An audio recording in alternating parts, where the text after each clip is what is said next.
Hello everyone, মই ৰূপম গগৈ আৰু কালি আছিল আমাৰ first day of the camp. তো সেয়া চব সৰু সৰু ল'ৰা ছোৱালীখিনিয়ে কেনেকৈ হেপ্পী হৈ পেলাই খেলি আছে গেমটো, আৰু লগতে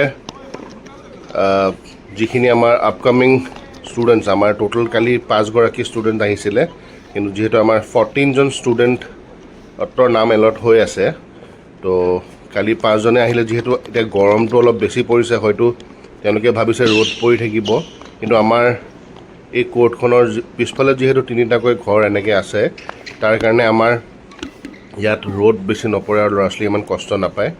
আপোনালোকে দেখিবলৈ পাইছে গোটেই ছাঁহতে চক ল'ৰা ছোৱালীখিনিয়ে খেলি আছে, আৰু তাহাঁতি কিমান ধুনীয়াকৈ এনজয় কৰি খেলি আছে।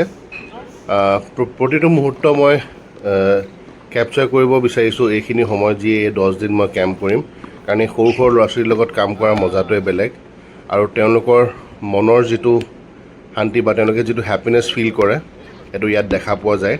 আৰু লগতে অলপমান মোবাইলৰ পৰা আঁতৰি থাকিব, যিহেতু আজিকালি যান্ত্ৰিকতাৰ যুগত ল'ৰা ছোৱালীয়ে মোবাইলৰ লগত বেছি সময় কটায়, কিন্তু এই কেম্পটোত ল'ৰা ছোৱালীখিনি আহি পেলাই অলপমান খেলৰ লগত নিজৰ ফিজিক ধৰক আৰু নতুন এটা স্কিল শিকিব, আৰু এই গেমটো শিকাৰ পিছত তেওঁলোকে এটা খেল জানিব পৰা হ'ব।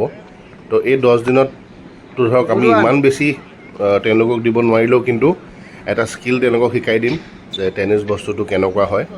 চ' সেইটোৱে বিচাৰিছোঁ যে ষ্টুডেণ্টখিনি আহক, আহি লৈ শিকক নতুন এটা বস্তু, আৰু আগলৈ লৈ যাওক এটা নতুন সপোন, তাৰে আশা কৰিছোঁ। আৰু মই দেখাব বিচাৰোঁ আমাৰ ইয়াত ষ্টুডেণ্টছবিলাকৰ ফটো এখন মই দিছোঁ, গ্ৰুপ ফটোখন আপোনালোকে চাব। এয়া চাওক, এইখন আছিল গ্ৰুপ ফটো। ধন্যবাদ।